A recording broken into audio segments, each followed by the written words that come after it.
So, good afternoon. Thank you for being here. I want to thank for the invitation to share my research here in Art Jamil, especially to Dawn and to Nadine for the support in order to prepare my talk today. I am not an artist, clearly. I am an academic. But my work has been, gone through a discovery of colors since the very beginning when I arrived to the UAE. So it has to do with a journey of discovering the country, a journey of discovering the culture, and a journey that allowed me to discover the country and the culture through food. That is my object of research. So, at the beginning, it was all yellow. I arrived to the UAE in August 2018 in the heat of 49, something like that, degrees. And I was coming from a subtropical country, so I was not afraid of the heat, but not that heat. And I was coming from a place where you have a lot of greens and other colors. So when I arrived, under the sun of midday, the whole day, let's say, I was a little overwhelmed. I felt my eyes burned by the sun, by the sunlight. And I was in the middle of the summer, not somewhere, not in Abu Dhabi, not in Dubai, but in Al Ain, which is in the middle of the desert. It is an oasis, etc., but I mean, you cannot see water like this anywhere. So everything looks yellow, I wrote in my diary, and it was yellow over yellow in an infinite palette of sandy colors that literally stunned me. Even my house was yellow. This is the housing that the university gave me.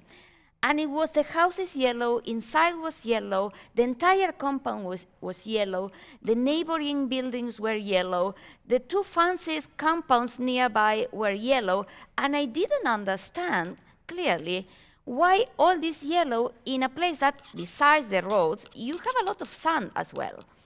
So I was kind of, trying to make, it made no sense to me, this overpowering palette of yellow, over yellow and sandy colors. The only moment that I can see more than yellow, and I didn't take many pictures during these first months in Al Ain because it burns, the light burned, so I couldn't take any good picture of what I was seeing because everything was yellow. And I was really overwhelmed, and I was barely even able to up to the sky, to look up the sky. The only moment that happened that was either at sunrise or at dawn, and only took pictures if I was inside a car with the aircon, because I cannot even go outside. It was crazy. You have to imagine first time that you face the heat of the summer, in the peak of the summer, in a place that is very, very, very dry, and much more hotter than Dubai or Abu Dhabi. I was completely overwhelmed, let's say. Of course, I have to say that because this experience with yellow happened in a city that is considered a garden city. Al Ain has a lot of parks and has a lot of green areas and has a lot of flowers in the public sphere, in the public space. But I was not even able to see that because the only thing that I saw was yellow. But then the autumn came and the light changed, and I was able to open my eyes, I will say, literally, instead of looking all the time like that, just covering my eyes because of the light. And suddenly it was 38 degrees Celsius, and it felt nice, 38 is good. This is like cool. And, I can breathe for once, and the shadows started to show different colors, and everything that it was yellow continued to be yellow, but different. So green started to look more noticeable, and the flowers that were there appeared to my gaze And yellow still was there, but in different hues. So I started to discover the landscape under a different experience. Again, it was not an experience that talked about my gaze and my impossibility of seeing other colors, but the experience, bodily experience, to be able to see that. And then November came, and with November, the National Day festivities in the UAE University where I work, that takes entire month. So you have a lot of heritage activities, etc. And the most popular among students and staff and faculty are the food stalls. And it was there the first time that I was, let's say, put into the possibility of experience colors in another way. Why that? Because it was the first time that I have the opportunity to eat and to try Emirati food after 3 months of being in the UAE. Why that? Because, of course, when I asked about local food, I was kindly directed to the hummus or the falafel or the fatouche. And the locals say, yeah, well, yes, this is not Emirati food, but anyways, you are not going to have any good Emirati food in restaurants, so sometime one day you are going to try the food, someone is going to invite you, and then you are going to try. That was the first time that I had this chance to try Emirati food. And I was, following my students to try to identify, okay, what is good of all of that.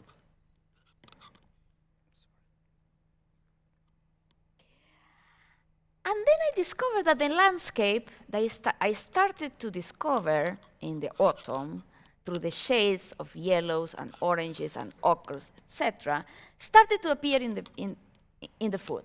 And I discovered that during this, it's nothing special, so just the food stalls that are selling food, local traditional food to students, etc.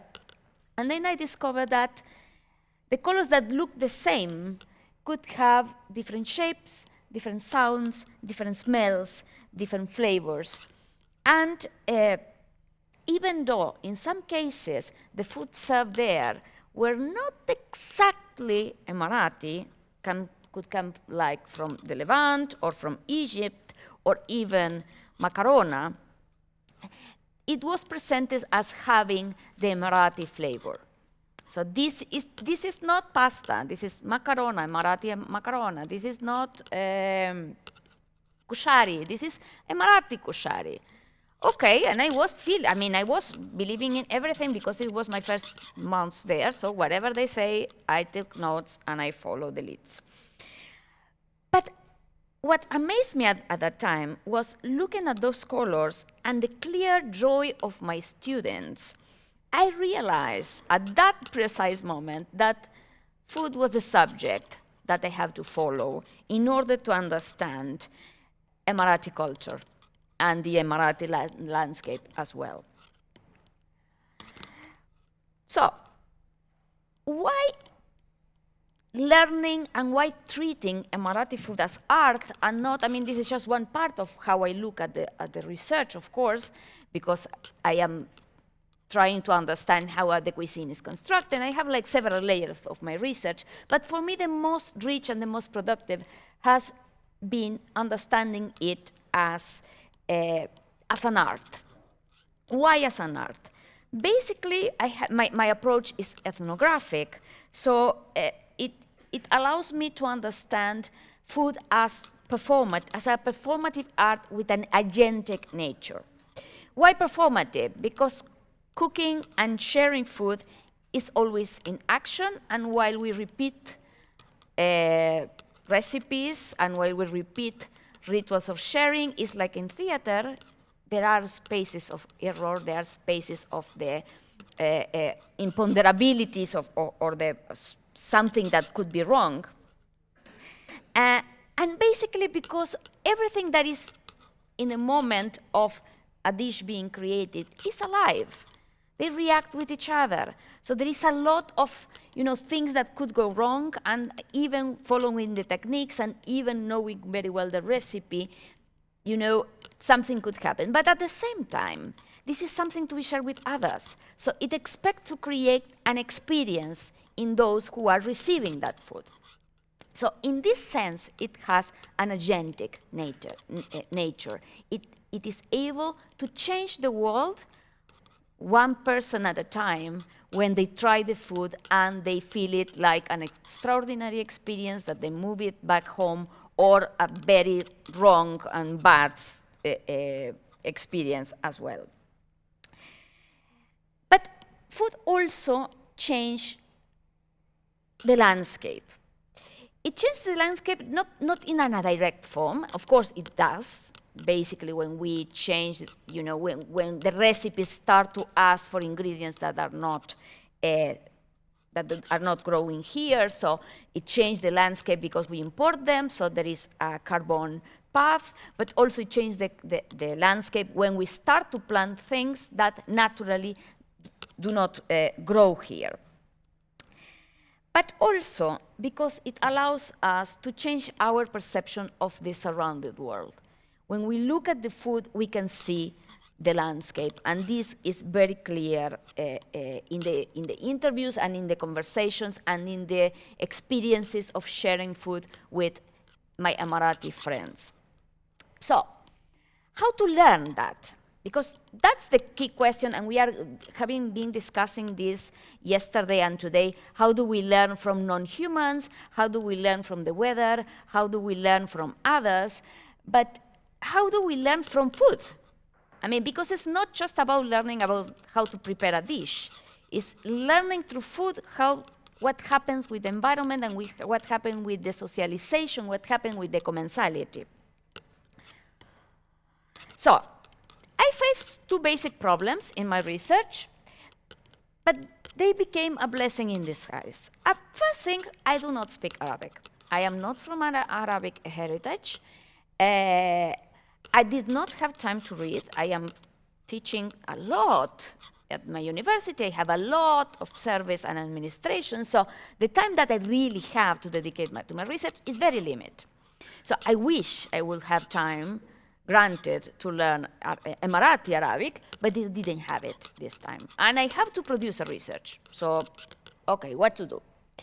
And the other thing that is well documented for everyone, especially ethnographers and anthropologists that come here and try to do qualitative research here beyond the interviews, is really, really hard. You have a lot of red tapes, you have a lot of, you need to create the network of trust. That it happens in any situation, in any ethnographic context. But here is much more complicated, especially if you're not from an Arab heritage, if you don't speak the language, if, as is in my case, I am not Muslim, I am a woman, I am a foreigner. I mean, there is a lot of problems that, create difficulties to get into, as we say in anthropology, to get into the field. So I needed an approach that was not rely exclusively in discourse. And this was good.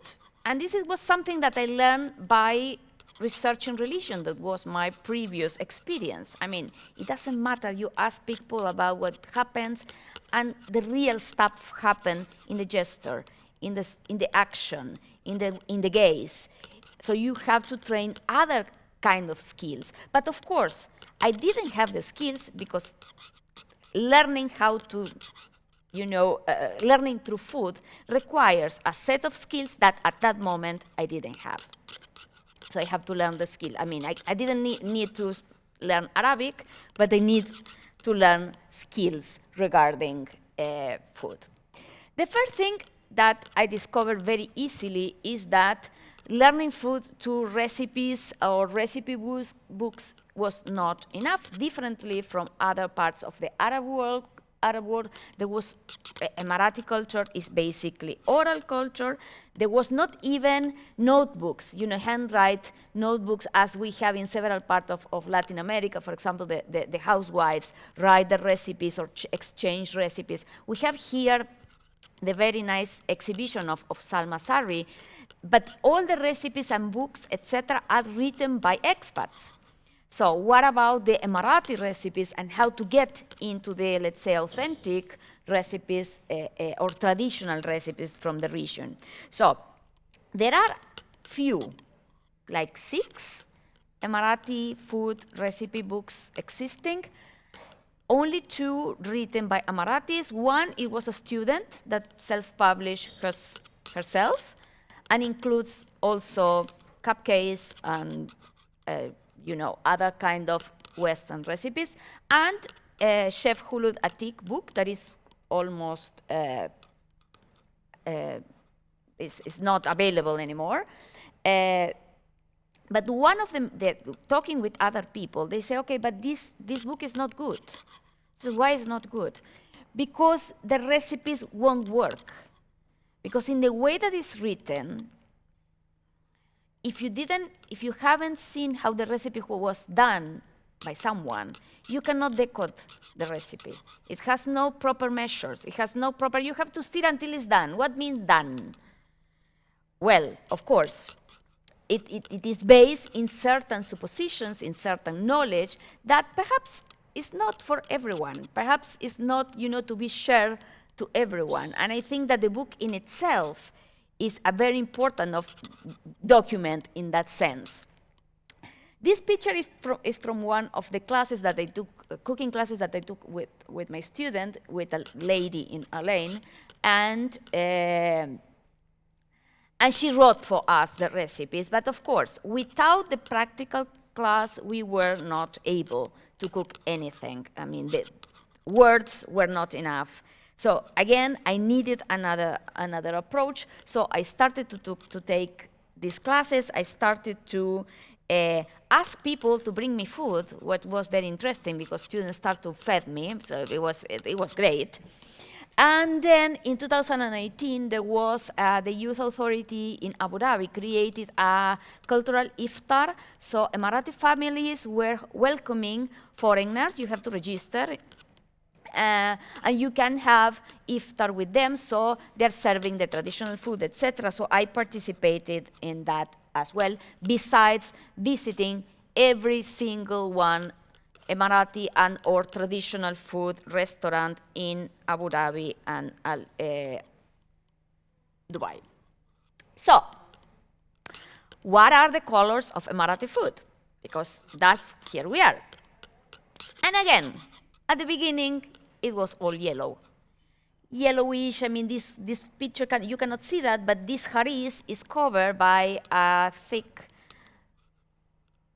patting of semen, so it's yellow out of the butter.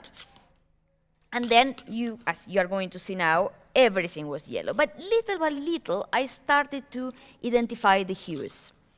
And yellow, and understand that yellow come from different sources. And of course, these different sources are translated into different textures and different flavors and different smells. But of course, there are a big gradient of ochres and oranges and brownish and reddish in different intensities and different brights. And of course, you can see the colors. But as one chef once told me, Emirati food has no color. And that made me think. Because of course, she said, why don't we have color in our food? Because we don't have so much vegetables. Our country does not have many ingredients. So when you see the food, you can see how is the country, just by looking at the colors in the ingredients. That's what most of our food we have is dry.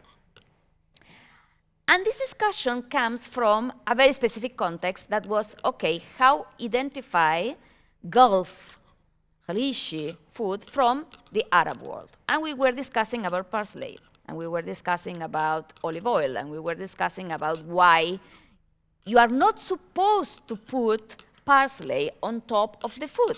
What I did, and I was reprimanded, I received a huge reprimand for this same chef when I sent a picture. Look what I did.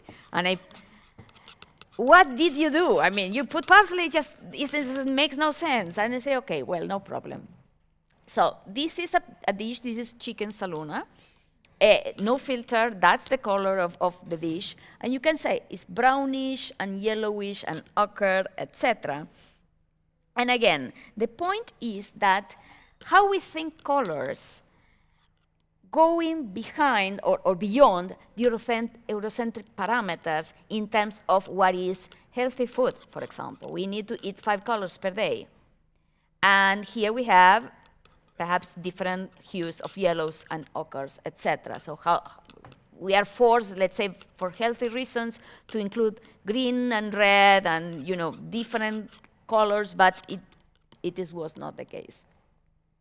So what I started to do with my students was I took this decision. Okay, let's say, okay, how I will learn that, and I cannot learn by myself. So. And at the same time, I have to teach. So I was teaching social anthropology. Let's say, okay, let's do sensory ethnography, and we are going to cook together. And that was really interesting because it was the first time that the students cook in their life as well.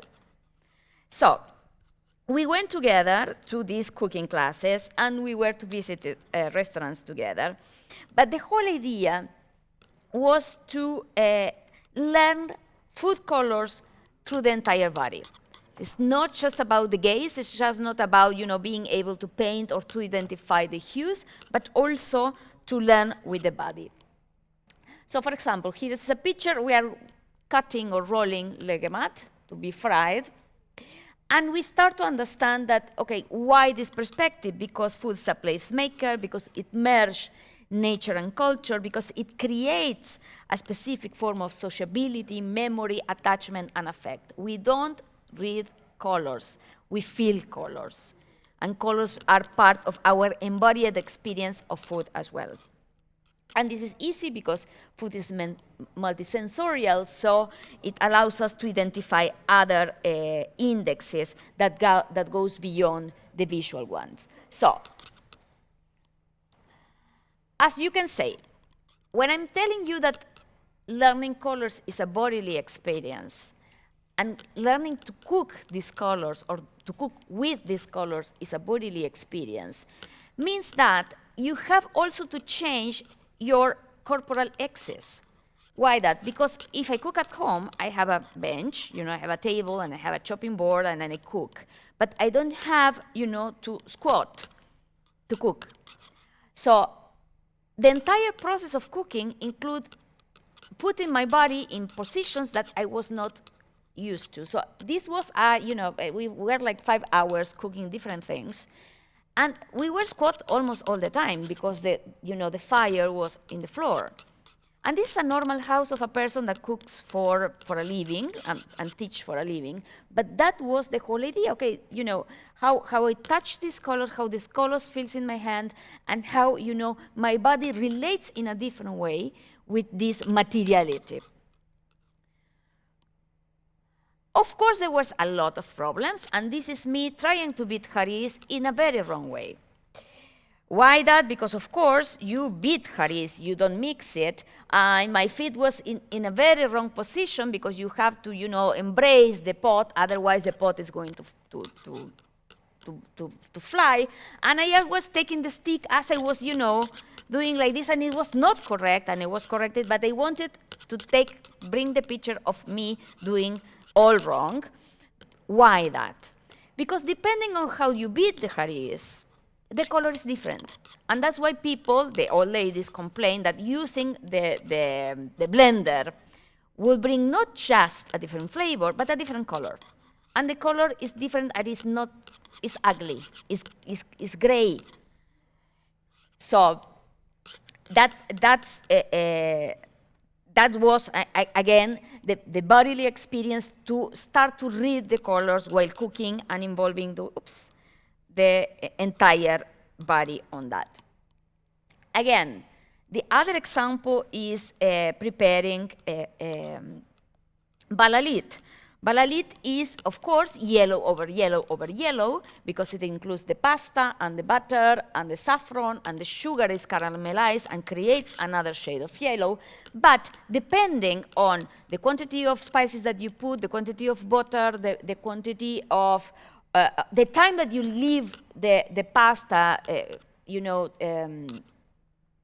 cooking before boiling, talks about not just of the abilities or the laziness of the cook, but also by looking at that, you can see if it is too sweet. The colors tell you it is too sweet. No, you didn't use saffron, you use curcum, or you are, not paying attention in the recipe. Again, the colors are telling us how the recipe is, even without trying it beforehand. And of course, commensality is part of that. And this, of course, the faces are blurred. Because these are my students. After one of these classes, we sat and we ate. So we ate the colors as well. So we made the colors, we shared the colors, and we ate the colors. And this is part also of an exercise that we did immediately after that has to do with training color perception. That is an exercise that we did together because, again, I needed their feedback in order to understand if I was doing it well. How that? Because I asked them, one day I brought to the classroom papers, big pieces of papers, and a lot of crayons and watercolors and other kind of colors. So you say, okay, you are going to paint what you ate on Friday. Why Friday? Because Friday is the day that they eat with the family, so probably they have more different foods and more traditional foods. And I say, I don't want you to draw the food. I just want the colors. Just keep some kind of proportion, how much white you ate and how much, try to, but you can do it. And some they did squares, others did circles, others just did stains. And then we do this exercise of trying to guess the students among them say, okay, what did you eat? Because colors were all the same. Ochres and yellows and oranges and reddish and brownish and some white that, of course, was rice or sometimes bread. So again, we were working with that. And a week later, we went to the cafeteria on campus where there is no Emirati food available. And I say, okay, just paint the colors of the food displayed. And they brought similar colors. And then we started to discuss what these colors means and in terms of, values and understanding and, trying to decode why they choose certain colors more than others at time of eating. And this brought all this discussion about why they don't eat green. Of course they don't eat green, and that's fine. I mean, of course, I'm not a nutritionist, I'm an anthropologist, but that helps to understand how the indexes of what is delicious, what is healthy, what is good for you, is also coded into certain colors. And this is one of my students, then I asked them, okay, send me pictures of yesterday's, any food. So all of them send me pictures of what they have eaten, and one of them sent me her breakfast. And I asked her, did you put the tray on purpose? Because the tray is yellow. No, it's the tray that I use normally. So as you see, again, we have a palette of yellows over yellows over yellows. Of course, you have here ballalit with the I'm not sure if you are used to that. This one is the ballalit. Here we have eggs and tomato that looks more yellow than red.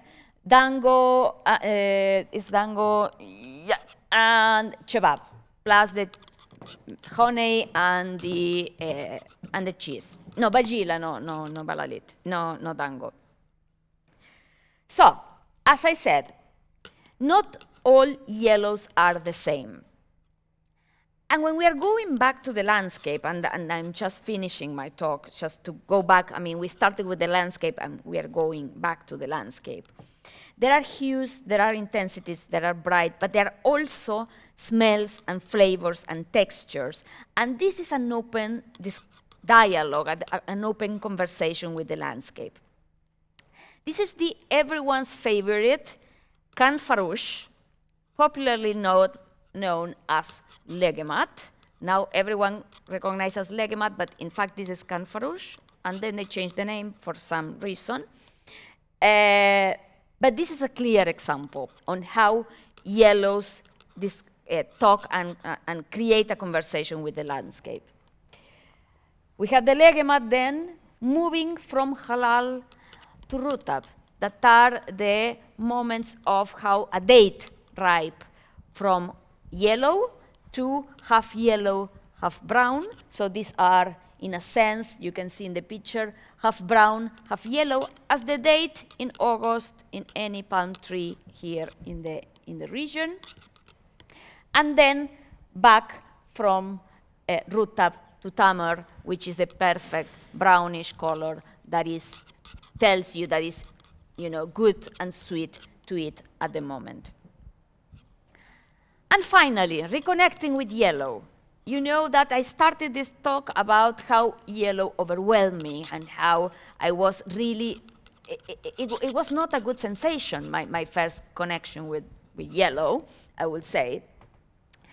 But then I have this reconnection with yellow through MacBoost. How was that? Short story. I was doing my research. In 2019, there was this Al Hosn festival, and they started a culinary competition. And I was there just to do my ethnographic research. But one participant was missed. So they told me, you cook. And I said, I never cooked MacBoost in my entire life, and I tried once. No problem. Just go in, and of course, anthropologists, what anthropologists do, of course. I just wanted, not to ruin my field work by poisoning my potential interviewees. And I was cooking, and I was trying to decode the flavors because the jury was very, very evil, and they did not give us the bazaar. They give us just all spices mixture and a lot of stuff. I said, you do it. So I did it. And while I was cooking and I was just finishing my dish, the jury asked one of the people in the audience, okay, what is a good do you like MacBoost? Yes.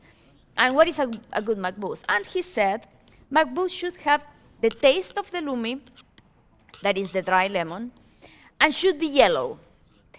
And leave your fingers yellow, out of the curcum. If your fingers are not coming yellow, then it is not a good MacBoost. Again, the colors are not just in the gaze, are in your fingers, and they are in your taste. So I reconnected with the yellow through this experience, and from that moment on, I continued to cook MacBoost because the MacBoost ended to be a good one, I have to say. But again, in these subtleties of the yellows and how yellows appears in the different moments is very important. So this is the one of the first pictures that I put at the beginning of my talk, and I'm coming back to that just to remind us that color and flavor palettes and subtleties appear in these gradients of ochres and goldens and orange and red, and allows us, if you pay attention, to perceive a geography that, especially here, is continuously movable.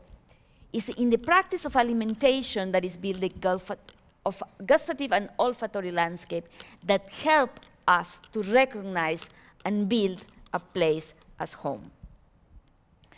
Colors, again, are not just to be seen. They communicate flavors, they communicate smell, they communicate sensation, and they communicate affective memories, but they perform that as well. It's not just communication, it's a bodily experience that is reproduced and allows us to help to reproduce the human relation with the landscape. That's it. Thank you very much for your attention.